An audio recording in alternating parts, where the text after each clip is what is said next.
আমি আগের ভিডিওতে তোমাদের দেখিয়েছিলাম চন্দনবাড়ি বেস ক্যাম্প থেকে শেষনাগের অমরনাথ যাত্রার পথ। আজকে অমরনাথ যাত্রার সব থেকে কঠিন পথে আমরা যাব, শেষনাগ থেকে পঞ্চতরণী।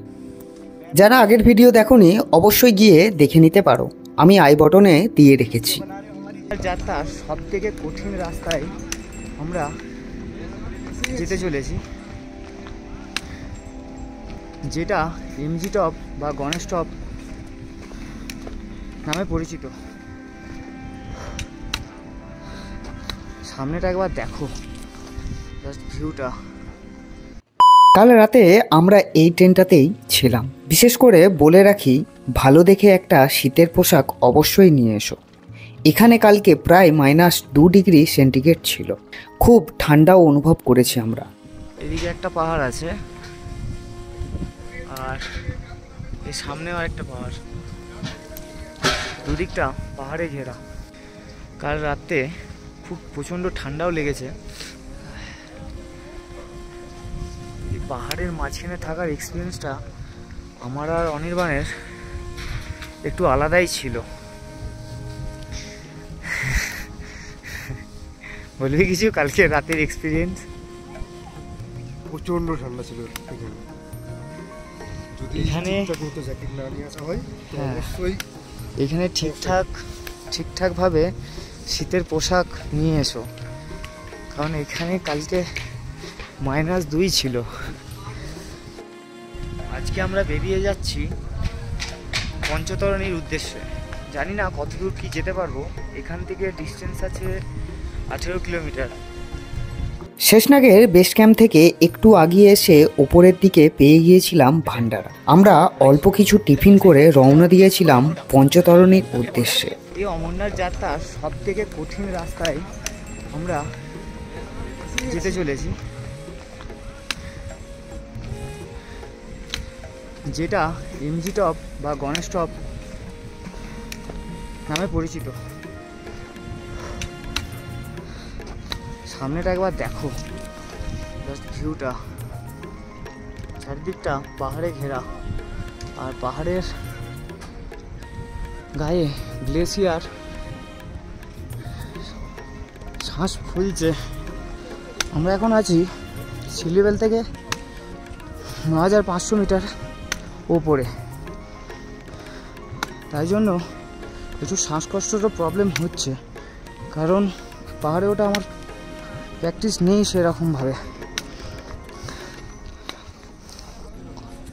পথটা খুবই কঠিন ও দুর্গম, রাস্তাঘাট পুরো এলোমেলো, তার সাথে ছিল প্রাকৃতিক সৌন্দর্য, আর সাথে ছিল অগুন্তি মহাদেবের ভক্ত।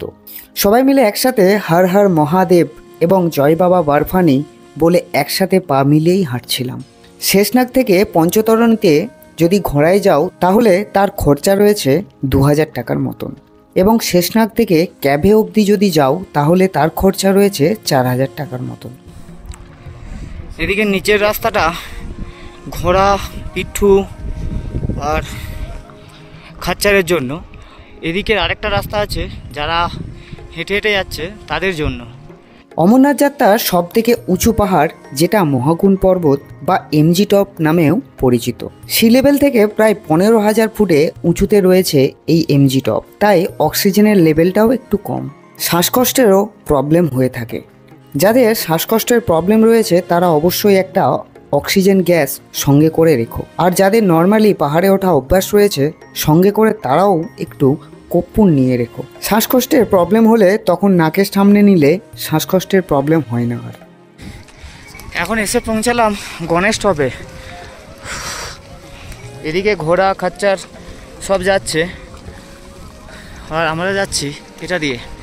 আমাদের সামনে বরফ আছে, কিন্তু এবছর বরফটা তুলনামূলক কম। মহাদেব এখানে তার প্রিয় পুত্র গণেশজিকে এখানে রেখে গিয়েছিলেন, তাই এমজি টপের নাম গণেশ টপ নামেও পরিচিত। গণেশ টপ থেকে নামার সময় আমরা দেখতে পেয়েছিলাম অল্প বরফের চাদর। সব থেকে নামার সময় এরকম একটু বরফ পেলাম। এবছর সেরকমভাবে বরফ নেই দেখছি। এই বরফ কেটেই অমরনাথ যাত্রার রাস্তা তৈরি করা হয়। এই রাস্তা তৈরি করতে সময় লাগে প্রায় 2 মাসের কাছাকাছি এবং প্রায় 500 জন শ্রমিক এই রাস্তা তৈরি করে থাকে। গণেশটপ থেকে নেমে প্রায় 5 কিলোমিটার হাঁটার পর আমরা পেয়ে গিয়েছিলাম দিল্লির ভান্ডারা। এই ভান্ডারাতে বিনামূল্যে থাকা খাওয়া দাওয়া সম্পূর্ণ ফ্রি, চাইলে তোমরা এখানে থাকতেও পারো। এই দিল্লির ভান্ডারাতে মিষ্টি থেকে চকলেট এবং লস্যি থেকে মোমো, প্যাটিস তোমরা পেয়ে যাবে। এখানে প্রায় 108টার মতন খাবারের ভান্ডারা দেওয়া হয়। এটাই হলো অমরনাথ যাত্রার সবথেকে বড় ভান্ডারা, যেটা রয়েছে পশুপাট্টিতে। দিল্লির ভান্ডারা থেকে প্রায় 6 কিলোমিটার দূরে রয়েছে পঞ্চতরণী, কিন্তু পঞ্চতরণী বেস ক্যাম্প যেতে হলে আরও তোমাকে 5 কিলোমিটার হাঁটতে হবে। টোটাল রাস্তা রয়েছে 11 কিলোমিটারের মতন। আমরা 4 কিলোমিটার রাস্তা রাতের অন্ধকারেই হেঁটেছিলাম, তাই তোমরা সঙ্গে করে একটা টর্চ লাইটও নিয়ে রাখতে পারো। এখানে টেন্টের খরচা রয়েছে মাথাপিছু 500 টাকা। যদি গ্রুপ হিসাবে টেন্ট নাও তাহলে তার খরচা পড়বে 300 টাকার মতন। টেন্টে ব্যাগপত্র রেখে মনে করে 11টার আগে ভান্ডারাতে চলে যেও, কারণ এখানে 11টা বাজলেই ভান্ডারা বন্ধ হয়ে যায়। খাবার খেয়ে তোমরা পঞ্চতরণী বেস ক্যাম্প ঘুরতে পারো। পরের দিন সকালবেলা উঠে তোমরা দেখবে এই পঞ্চতরণী বেস ক্যাম্প রয়েছে 7টা পাহাড়ের মাঝখানে, চারিদিকটা পাহাড়ে মোড়া, নিচে পঞ্চতরণী বেস ক্যাম্প। কালকে আমি তোমাদের দেখাবো পঞ্চতরণী বেস ক্যাম্প থেকে সঙ্গম এবং সঙ্গম থেকে বাবার দোয়ার অবধি আমরা কিভাবে যাচ্ছি। তার সাথে পাল্টাল হয়ে আমরা সেই দিনেই নেমে পড়েছিলাম। আজকে মোটামুটি 6 ডিগ্রি রয়েছে, প্রচণ্ড ঠান্ডাও রয়েছে এখানে।